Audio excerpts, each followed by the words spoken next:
Well, I'm pretty excited that my first interview for Survivor Game Changer is with a winner. Yes. JT. Thank you. I'm excited to be here. I'm sure you are. Okay, so what are you most excited about when you arrive here in Fiji? Just the opportunity to play again. I'm ready to play. I'm ready to go against these other game changers and show everyone that what they were thinking is right. I'm one of the best. Oh, well, you have a perfect record. You never received a vote. In the first one, maybe. In the first one, of course, That's right. Your second game was a little different. It was. Well, since we're talking about it, let's talk about that. That Okay. idol. Yep. Giving the idol to Russell, is that something that wakes you up in the middle of the night still?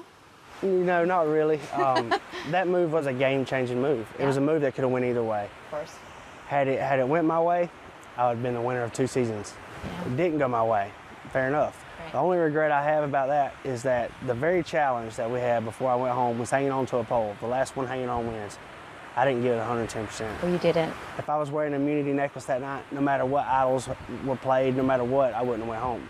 So that's my only regret. That's your regret. I had full control of that. I didn't have control of who played what idol, but I had control of winning that challenge or not. So why didn't you give 110% in At the that time, challenge? I felt like I did, but now, all this time to look back and think about it, I realized, if I really gave it my all, I would have slid off that pole with splinters in my legs. Right. I wouldn't have had the power to climb down and say I quit.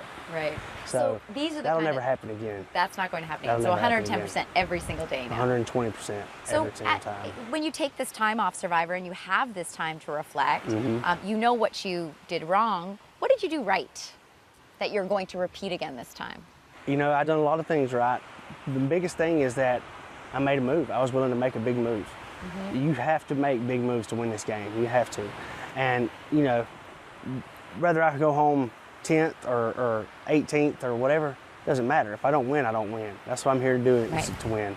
So you have to make that move. If it's early in the game or late in the game, the move I made wasn't the right one, but I didn't watch the fastball come across the plate and not swing. Yeah. You got to go home swinging. You do. Now, of course, coming into this game as a previous winner, and a very likable one at that, makes you a target. Yep. Who do you think will be gunning for you? I think I do have a target on my back, but not as much as I did in Heroes Villains. I think if anyone's gunning for me, one immediate person will be Sari. I voted her out in Heroes Villains. So I feel like she may be coming for me. I have a remedy for that. I'm going to go to Sari. I'm going to say, hey, Sari, if you're coming for me, I'm coming for you. One of us is going home tonight, or Woodard can be under the bridge and we can work together and take this thing to the house.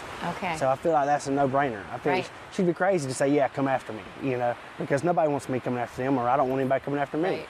So I feel like I can neutralize that threat. The next biggest threat to me is going to be Tony. Okay. He has an amazing read on people.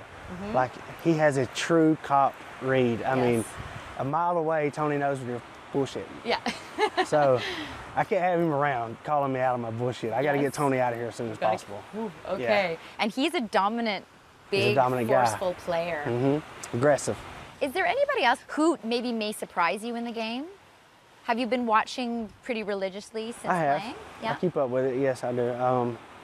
There's some big players, but I feel like I could work with most everybody on there. What I have going in my favor is that the last thing they're going to remember about me now is Heroes Villains. JT trusts everybody. He trusts Russell Hance. Obviously, I didn't know who Russell was at the time. No, you didn't. But if that's the last thing they remember about me, that's great. Yeah. So I'm going to be remembered as so trustworthy. I trusted Russell Hance, not as a threat at all. So, with that being said, I think people are going to open up to me and work with me and not really be worried about me. And that's Right. just what I need. And that's what you need. That's just what I need. The title, of course, of the season is Game Changer. Mm-hmm. So what is a game changer? How do you define a game changer? I define a game changer by either someone who really changes the way people play the game, or not necessarily that, someone who made big enough moves that, whether it worked out or not, changed the game.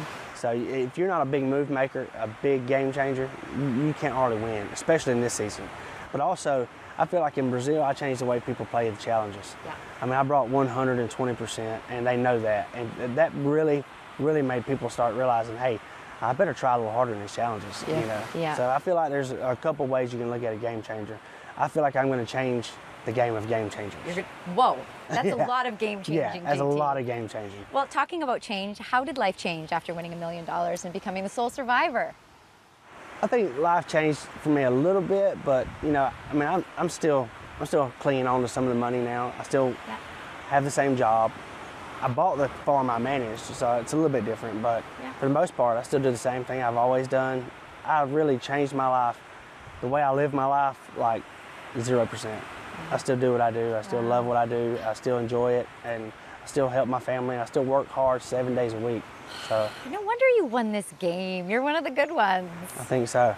So you are, I'm sure, very well aware that there are 2 players that are joining this game that we don't know about. That's correct. We don't know how they did in season 33. How does that factor into your gameplay? Does it make you nervous? Are people targeting these new players? I think people will target them because of what happened to me with Russell Hance. The same kind of situation. But for me, I have a completely different outlook. I only know what I know. These people are going to be just strangers to me. No speculations, no assumptions. I'm not going that route again. I only know what I know. Right. Do you think it's easier having played against newbies or playing against returning players? What's the biggest difference for you? It's definitely easier playing against newbies. The biggest difference is where a game of newbies may be on day 35 is where we're going to start this game. It's going to be so aggressive, so cutthroat right out the gate. And there's no, they don't need me, they know that. Right. And a game of newbies, you know, I'll feed them and house them and take care of them and make them think, I don't think I can make it without this guy. Right. Well, these guys already been there like, with or without this. me. Yeah, they've already done it with or without me, so they know. So it's a little different. It is a little different. I think it's really exciting. What do you think of the choices that were made, the people who are here on this island? I think it's a great cast. I think they are truly game changers here, and I'm excited to be amongst them, and I think I'm really going to stand out by the end of the season. So Tony, you're probably your biggest threat? Is that what you're calling out right now? I'm going to say Tony's my biggest concern right now. What about Sandra? I would fear that I can work with Sandra. I think we'll be able to work together, and I think given our gameplay, I think if I made it to the end with Sandra, I'd beat her.